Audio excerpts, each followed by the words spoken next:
Life and death, destiny and great deeds, answers to mysteries, the search for one's true path. The mind can comprehend all of these. And then, such concepts can be written down as a sequence of formulas, a series of lines, a chain of thought. Still, a moment always comes when it's time to wrap up, to reach a conclusion, to put a period at the end of the last sentence. The impossible rift, the bleeding wound that had tormented all of Golarion for 100 years, was finally healed. The life and soul of the one who once inflicted this wound upon the world became the salve. With the death of the witch Aurilu Vorlesh, the world wound she created vanished as well. After the victory, the commander took Elysium up on its invitation and paid a short visit to that wondrous plain. Few are privy to all the details of that journey, but the tales speak of all manner of marvels, such as the incredible dances of the Azadas, flights across the skies with flock of havoc dragons, and feasts in the company of even more fascinating beings. The Fifth Crusade may not have lasted long, but in that short time, Dresden became the commander's city, his bulwark, his citadel. Unsurprisingly, he remained the ruler of the city and the surrounding lands after the spectacular victory at Threshold. Perhaps there was a better way, but at least it's finally over. Indeed, indeed. The wind of Elysium became a harbinger of renewal for the lands of the former wound. The corruption-torn wastes became lush once more, and where lava lakes once steamed, there grew groves of towering trees. Some of the vegetation seemed to have come straight from a dream. This rejuvenated land became a beautiful garden, an inspiration for dreamers. Lovers and poets would go there to watch the moon rise through the sparkling waterfalls, or to watch the reflections of the stars in the streams. The Free Crusaders did not stay together for long. Their main goal had been achieved, but there were still plenty of places left in the world where injustice was rampant, where courage and imagination were needed. Are you winning, son? We won! We won! The winning has happened! We are in the denouement. Scarenthal and his Trents had their branches full. They had to take care of the new, rapidly growing forests. Yay! Thank you! Scarenthal, during his time as a Free Crusader, came to understand and even love city customs in his own way. He often dropped by Dresden and even officially adopted all the teenagers from the commander's court, and he cared for them just as selflessly as if they were his own trees. The fate of the Mimic Crusaders was most astonishing of all. They formed their own knightly order, then changed their mind and decided to become pirates, then settled on being pirate knight acrobats. They sailed the seas on a massive ship, quite possibly another Mimic. That would be fucking terrifying. Singing shanties, juggling cutlasses, saving beautiful damsels, and on rare occasions, boarding someone they didn't like. Sounds like them. Ivu would visit her large family in Elysium, but nothing could make her part with her best friend for long. I'm literally tearing up. I go where you go was her motto. Much later, all grown up, Ivu went off on her own adventures. She traveled the plains, bravely helping good souls in distress, and, of course, seeking out places where they baked the best cookies. Even scarier than a rowboat mimic, absolutely. Oh my god, that'd be terrifying, it really would be. As the leader of the Crusaders, the commander won their loyalty and obedience. Even in the Crusade's darkest hours, the commander found ways to restore the army's supply lines. His military acumen was beyond question. Under his leadership, the divided, poorly trained Crusader forces were reforged into an invincible army. Due to the success of the commander's diplomatic strategy, by the end of the war, Mendev's true political center was Dresden, not Nerosian. After gaining the support of foreign rulers and finding allies in the capital, Dresden became the shining example of the new Mindev, one that was nurtured by the commander's ideas. The significance and accomplishments of the Crusades were so great that even a century after the end of the war, Dresden retained its prominence on the map of Avestan. The commander's diplomatic, military, and administrative talent turned the fortress into a key political player. Queen Galfrey returned to Nerosian with the intent to rule Mindev as before, but as it turned out, Mindevian society was hungry for change. The war-ravaged nation desired new leadership, but the queen would not countenance yielding her authority to anyone else. She believed her duty to her homeland had not been fulfilled. That doesn't sound like it's going a good direction. Upon his return to Canabras, Holrun ranted and raged against those who had been governing the city in his absence. But contrary to all expectations, Holrun's inquisitors were far less vicious than in the days past. It seemed the time he had spent fighting in the Fifth Crusade had tempered him somewhat. We should have just put him down. The ward stones from the chain that once guarded the borders of Mindev were carefully disassembled one by one. The angels that had been trapped inside returned to heaven to heal their wounded spirits and prepare for new battles against evil. Fuck yeah, that was definitely a good thing to do. The victory over the World Wound changed many things, not just on Golarion, but in the Midnight Isles as well. Nocticula spent many days pondering the words of a certain young and fearless prophet. Hell yeah, Ember!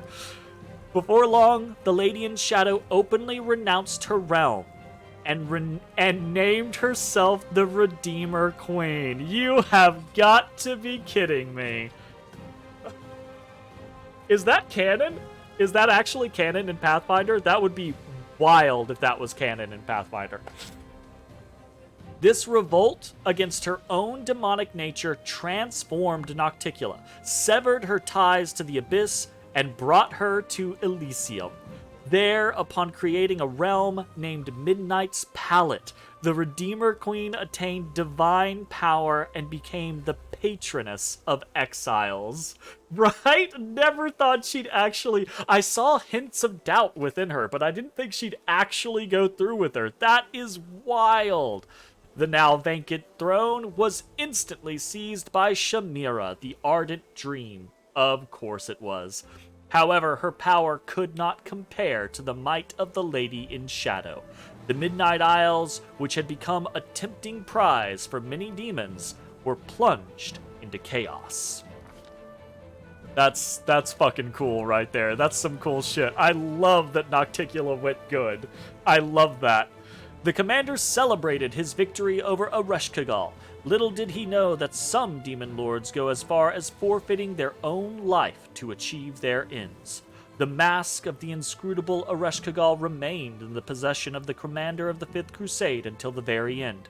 He refused to or could not find the strength to discard that sinister item, and shortly after the Battle of Threshold, he began disappearing for days at a time, then suddenly returning, unable to recall what had happened to him. I hate that. I absolutely hate that.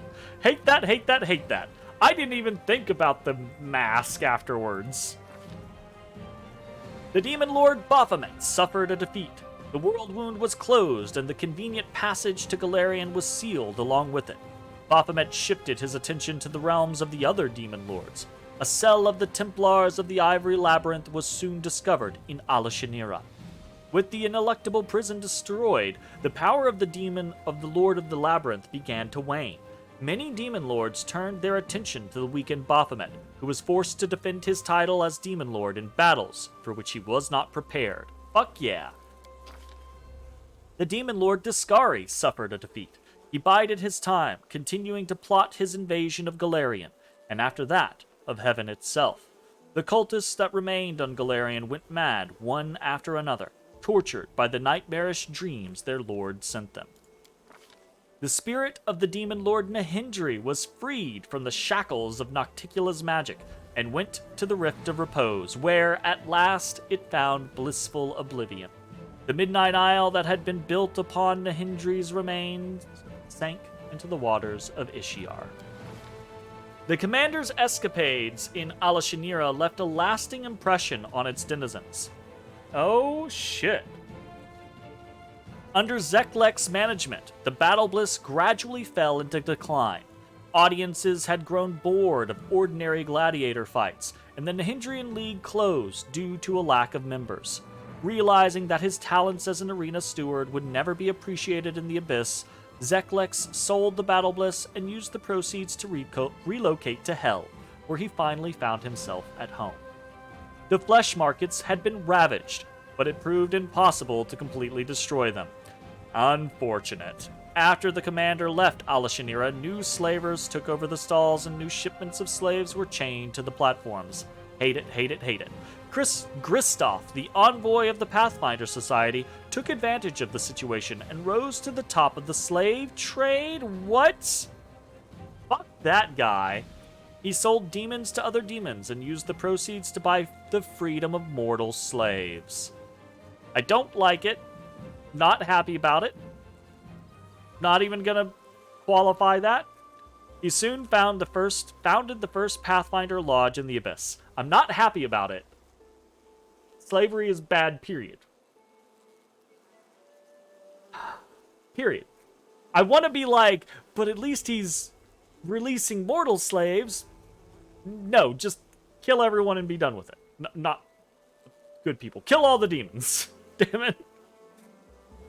Despite numerous attempts to cut down, uproot, or burn the tree growing on the site of the ravaged flesh markets, nothing worked. At least we didn't, we changed that. It continued to grow at the heart of Alashinira, its roots going deep into the island.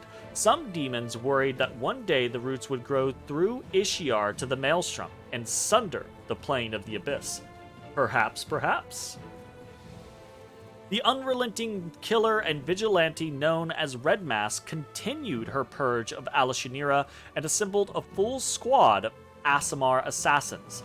Demons enjoyed listening to the stories of their bloody exploits. That is, until the assassins came to collect their heads. Life returned to Pelura's Fall. The rushing river, awakened by the commander's power, washed over the wasteland and swept away the burial grounds surrounding the temple.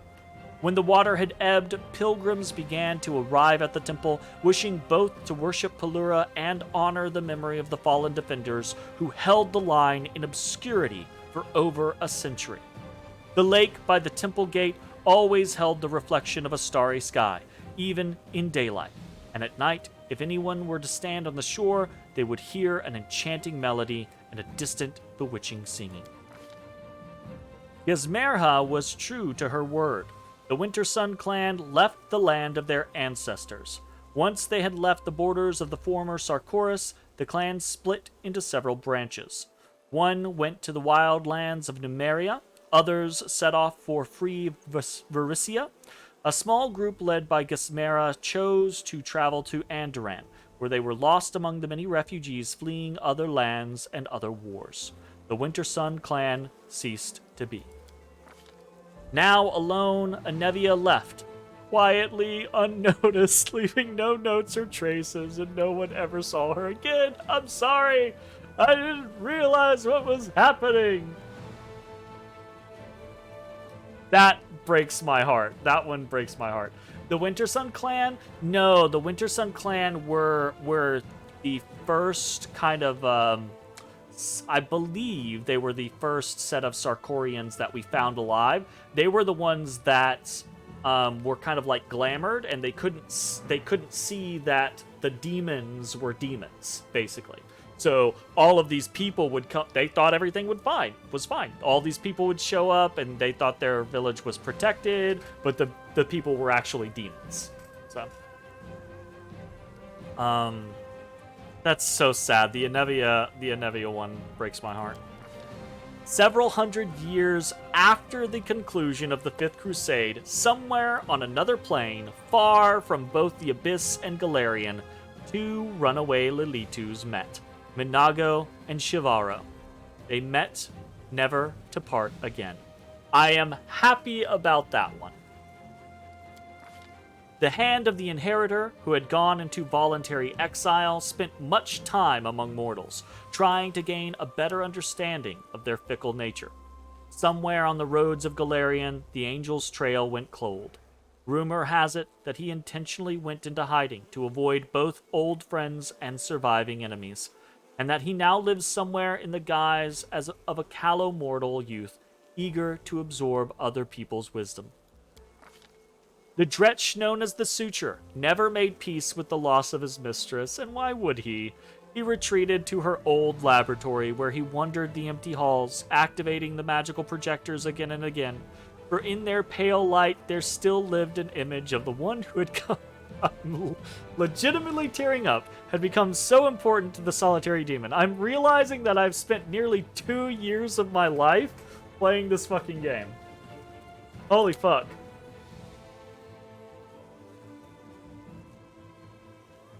Holy fuck.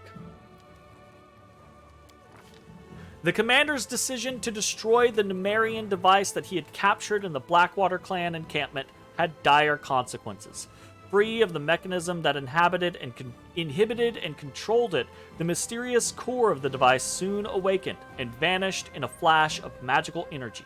Within weeks, Numerian hunters began to tell tales of a strange construct they had encountered in the mountains.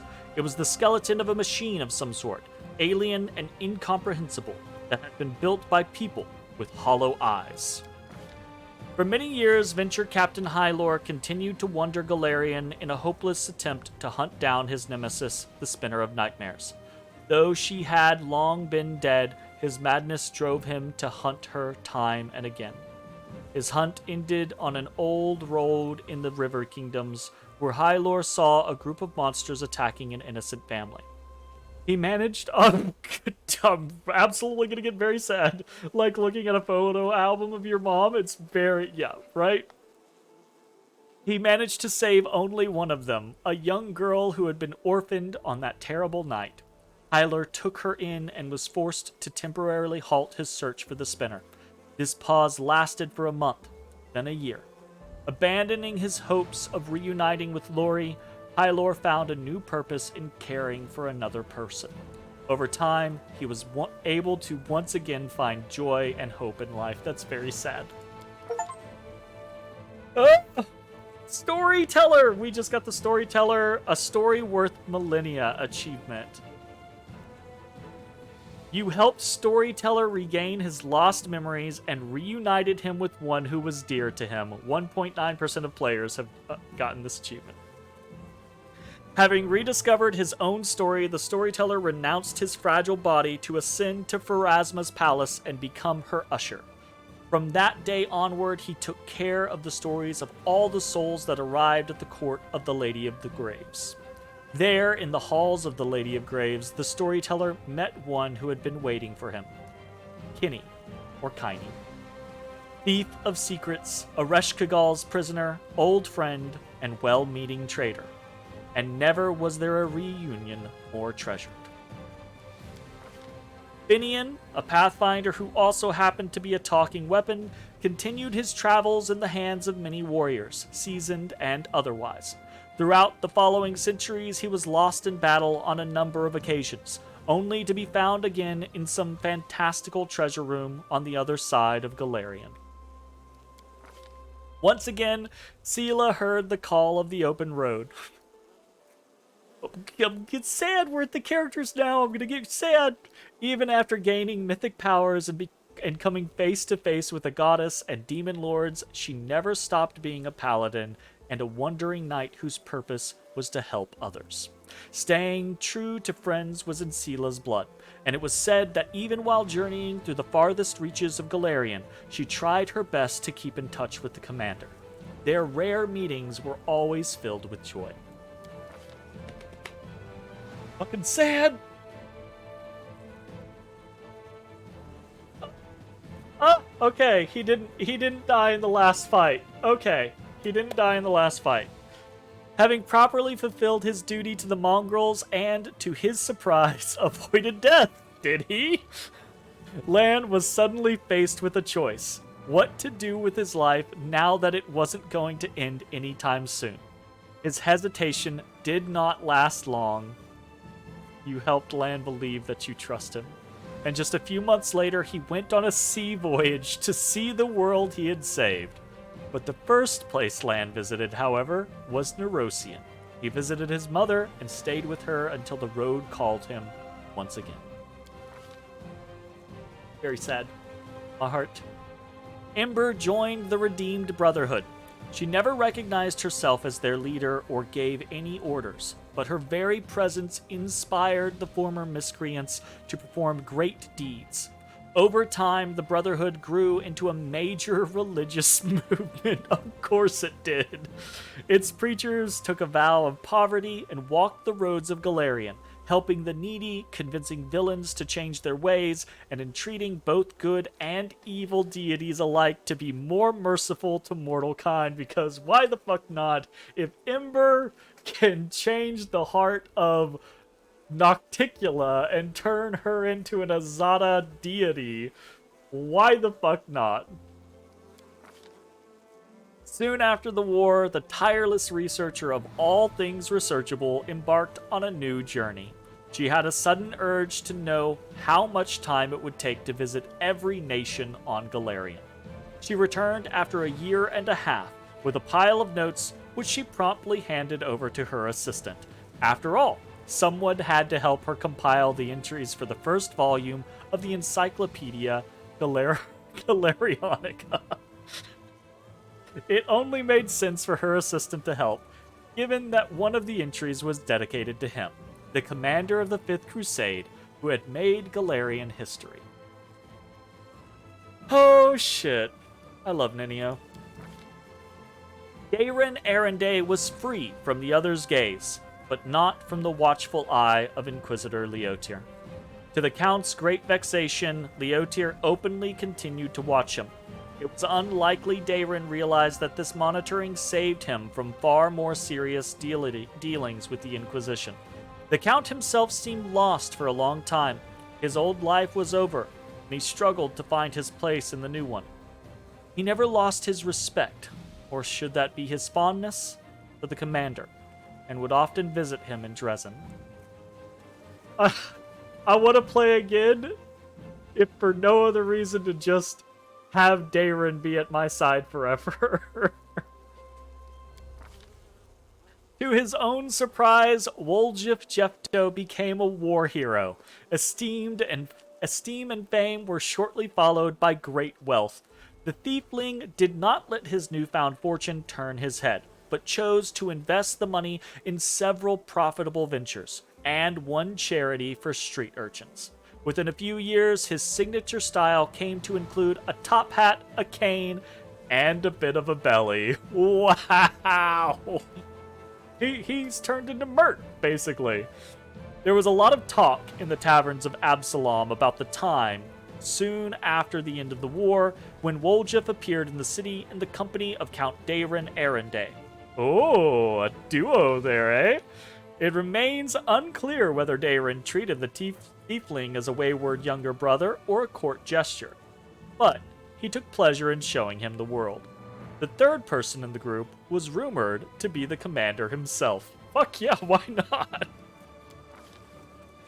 After God, Socio gets a fucking page.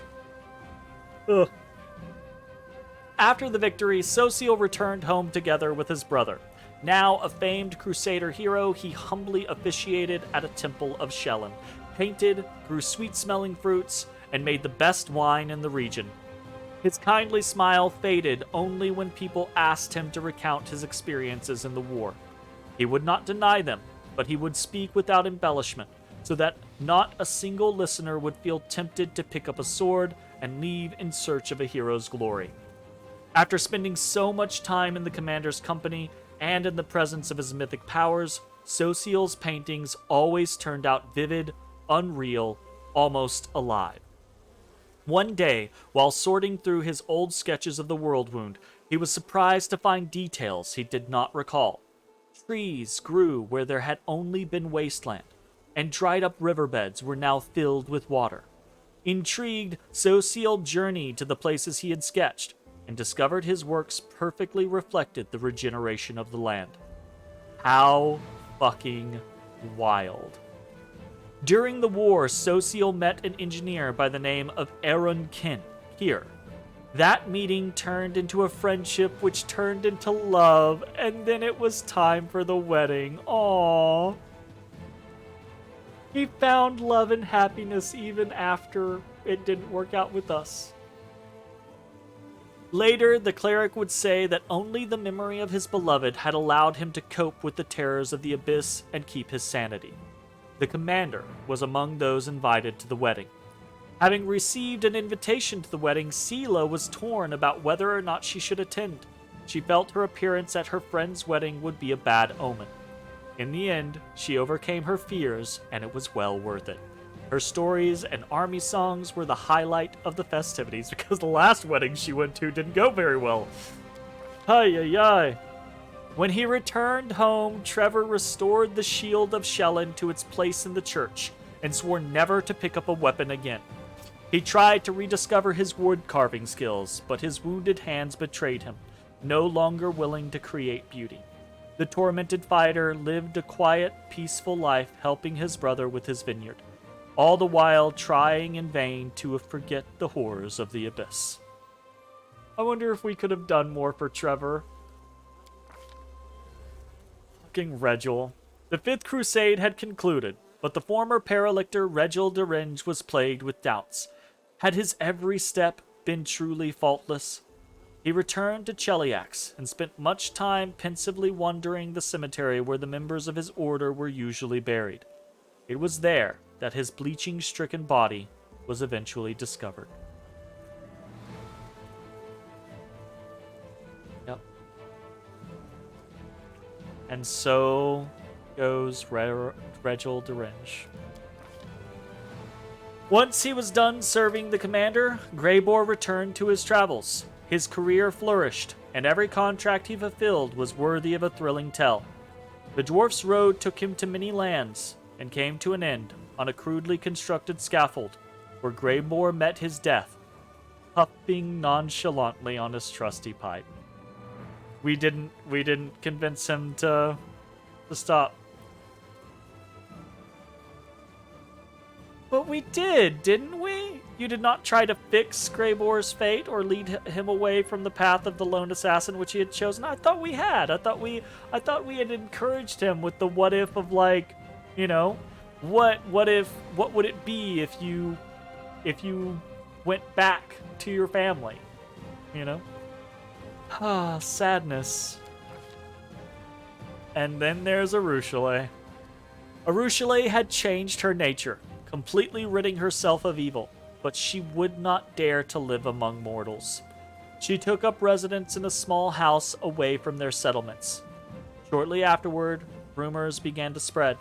Some said there was some kind of sorceress living in the cottage, or perhaps a reclusive saint, and people would come to her asking for help. She never refused anyone, and in time she earned their trust and friendship. You did some reading, and just saving Trevor was tough in itself. You're not sure how much more could have been done. That's very true.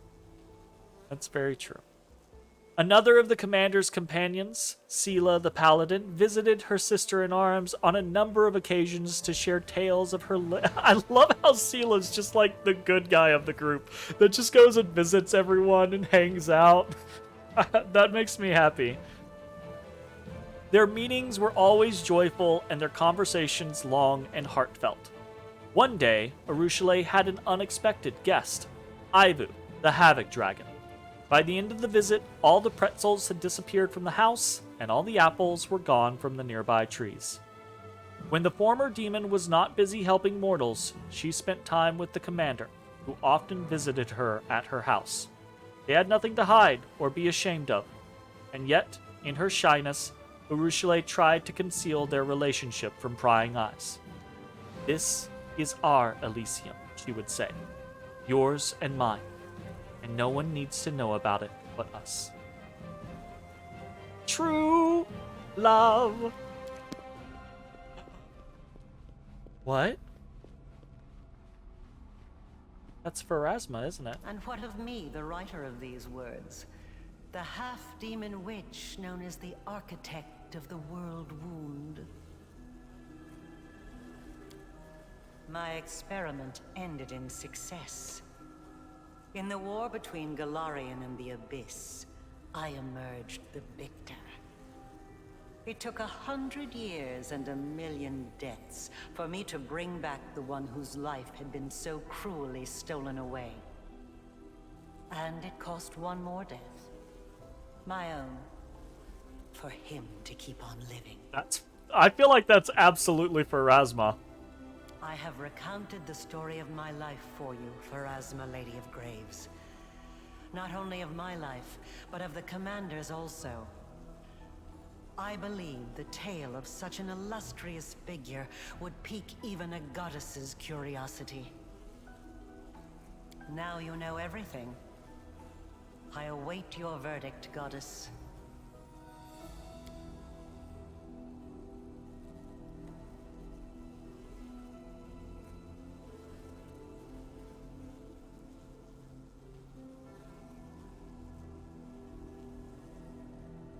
Silence hangs over the boneyard. The Lady of Graves is weighing her decision, and it seems the entire universe is holding its breath, awaiting her pronouncement. Who would dare to break a silence so absolute? I'll fucking tell you who. Though you are no longer here, your mythic powers entitle you to a say in this trial.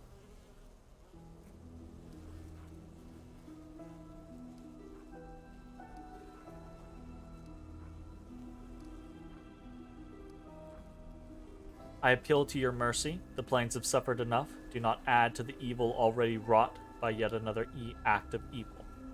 I appeal to your sense of justice. Great evil deserves a commensurate punishment.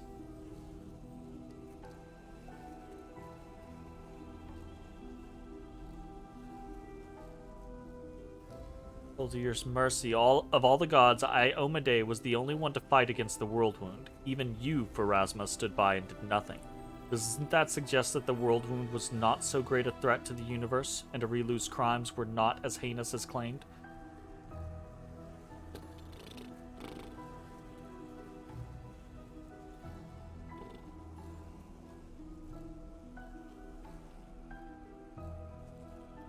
It's a fucked up thing. But thinking about it, right? Like, it's the concept of, you know, this is a topical scenario. Do we blame Oppenheimer for the utilization of a nuke, right? Of the atom bomb. Do we blame the people who create a thing for the death of people at the hands of that thing, right?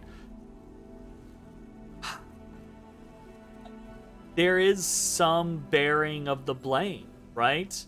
Arilu Vorlesh didn't kill millions herself. Demons killed millions because they're demons, right? But Arilu allowed them the ease with which to enter into a Golarion and do this, right? So there is, on one hand, right, like the scenario of like, well, they're the demons. They're the ones who did the bad thing, right? They are truly to blame. Yeah, but they're demons. It's like the concept of blaming, you know, a starving wolf when you throw them a baby. Like, okay, what did you expect to happen?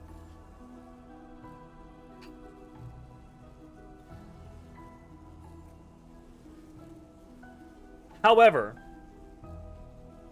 regardless of that, I am a person who tries to have the opinion that punishment doesn't... What does punishment do? Okay.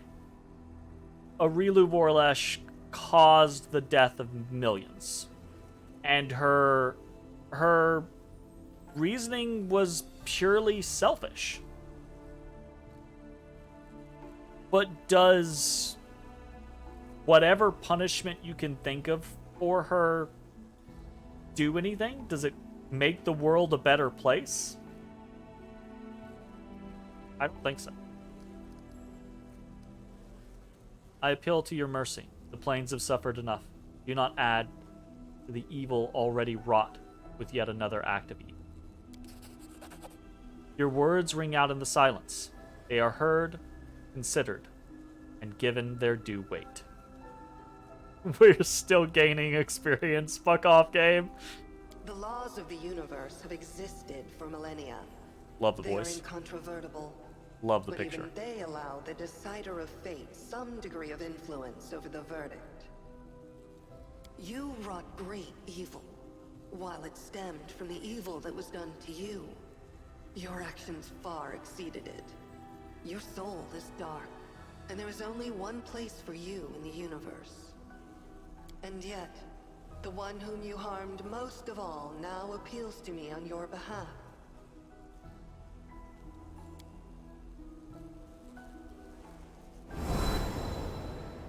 I shall send you to the Maelstrom, the plane on the edge of the world. A place to which the gods' gazes do not stray. There you will find yourself. Or you will perish in the whirlwind of chaos that is your soul. So be it. The chance. Now you, the mortal who has risen so high as to stand boldly in the presence of the goddess of fate. You have done the impossible, and you will be remembered as long as this universe exists. Go, live out the rest of your life. I look forward to tales of your future deeds. So, I have been playing this game for almost 2 years, and I have remained mostly unspoiled, but not completely unspoiled. I have had it spoiled that I believe, and I don't know the method. I believe I have a concept of it because of what we went through. But I have been spoiled on the idea that you can become a god, basically, right? Like you can ascend, which is not surprising because of the path, right? That is set before us, the mythic path that sets before us, the sword of valor, right? Like the Nahindran crystals, all of that stuff. That sounds like the ending of The Little Mermaid, where she has a chance of shaping her soul after dying. Exactly, 100%, right? It's a chance, right? Like she may just fade into nothingness, or she may have a chance of finding her way back to who she once was.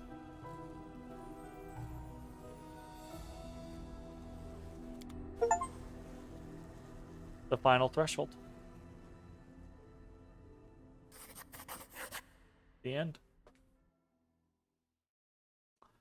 The end.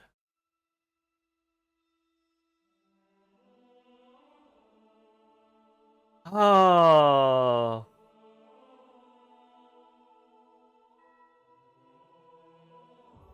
It feels like it's the end of an era for me. And when I say feels like it's the end of an era, I mean honestly, it kind of is the end of an era. Let's go to YouTube real quick and check and see when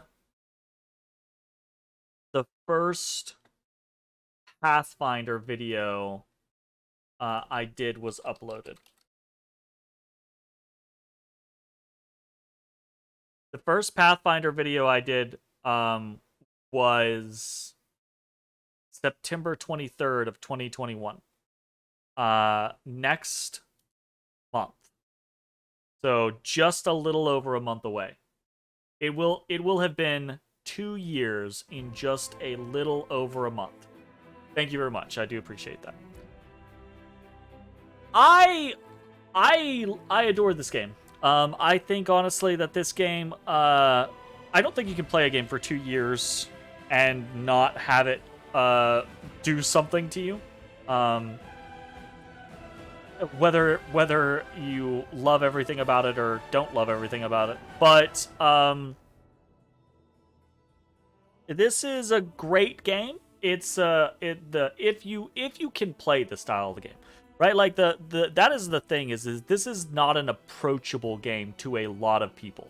It is not even on, well, I don't know, actually on easy, maybe it's just really, really easy and people can just fly through. But even then, like mechanically, it's complicated. It's crunchy. There's a lot going on.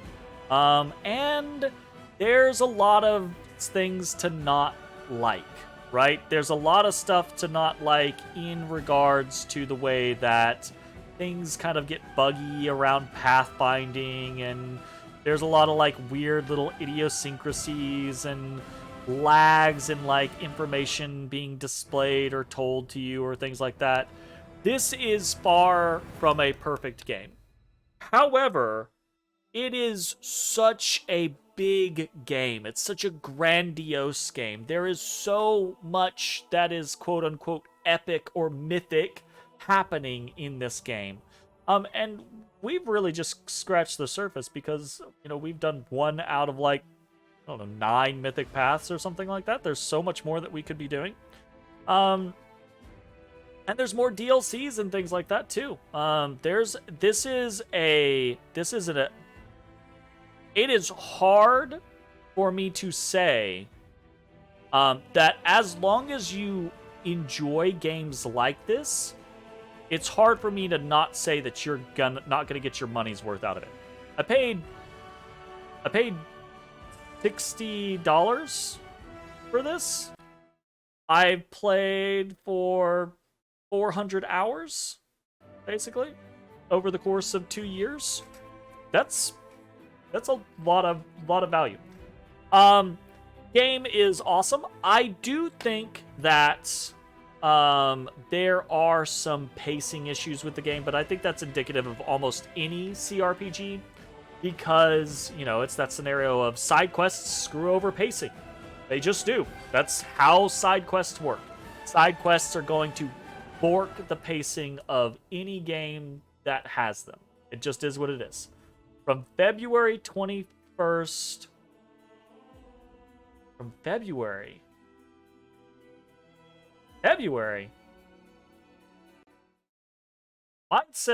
Mine says September 23rd. Is when mine says. But anyways, the beginning of the game is amazing. It's great. It's super strong, super standout. Everything feels very impactful. The progression feels fantastic. And then there is a bit of a lull as the crusade actually starts. And then things are really cool and exciting when you get into Dresden. And then there's a bit of a lull after that. It rinse repeat, right? Like super exciting when you get into Alashinira. Bit of a lull after that. Rinse and repeat. So I think this is a great game. I think anyone who enjoys CRPGs should pick it up. It's a blast. And obviously it emotionally impacted me. I do think that at the end of the day, it feels like a lot of the focus of this game was maybe front-loaded and tacked on at the very end. I do feel like the last 20% or so of the game really could use some TLC. I feel like some of the character quest endings are a bit lackluster. Some of the other big quest endings are a little lackluster. But here's the thing.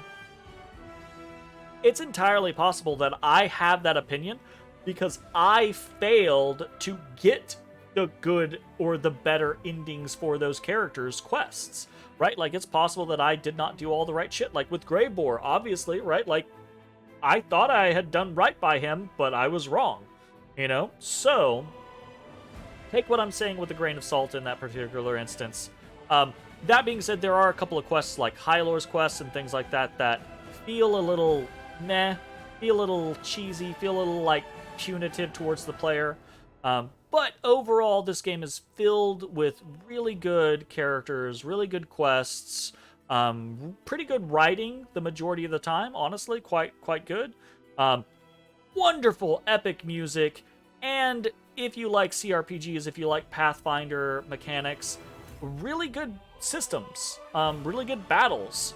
There are weird oddities, obviously. I think the fact that it's so prohibitively expensive to respec after a while is kind of a pain in the ass. I feel like having to respec all of your levels is a pain in the ass. I do believe there are a lot of mods that help out a lot of those types of things, like the buff mod and things like that. So, but anyways, this is a great game. I had a blast. I may revisit this game in the future. May being a very strong word. I am interested, like, in the DLC, the standalone DLC, the one that's, like, telling the story of, like, the commoners in Canabras during the attack. So there are parts and pieces to it that I definitely am interested in. And I'm absolutely interested in playing the game again from, like, the standpoint of other mythic paths. However, it's a promise. It's not a promise. However, I absolutely can't put another 350 hours into a game like this right now, so we're gonna be taking a break. Bound in Blood. Look, 10 years from now, we'll do it again. How about that? There we go. Thank you to everyone who came along on this journey, whether you were there in the beginning or whether you just dropped by at the end, whether you've only watched me saying these words right now. Either way, thank you very much. Have met several people through playing this game, and it's been awesome. I hope to see you in the future. I hope people stick around, but I do understand that if you're only here for this game, you're only here for this game. That goes to both Twitch and YouTube. So it is what it is. That's gonna be the end of Pathfinder. Thanks for hanging out. See you next time. Hey everybody, thanks for watching.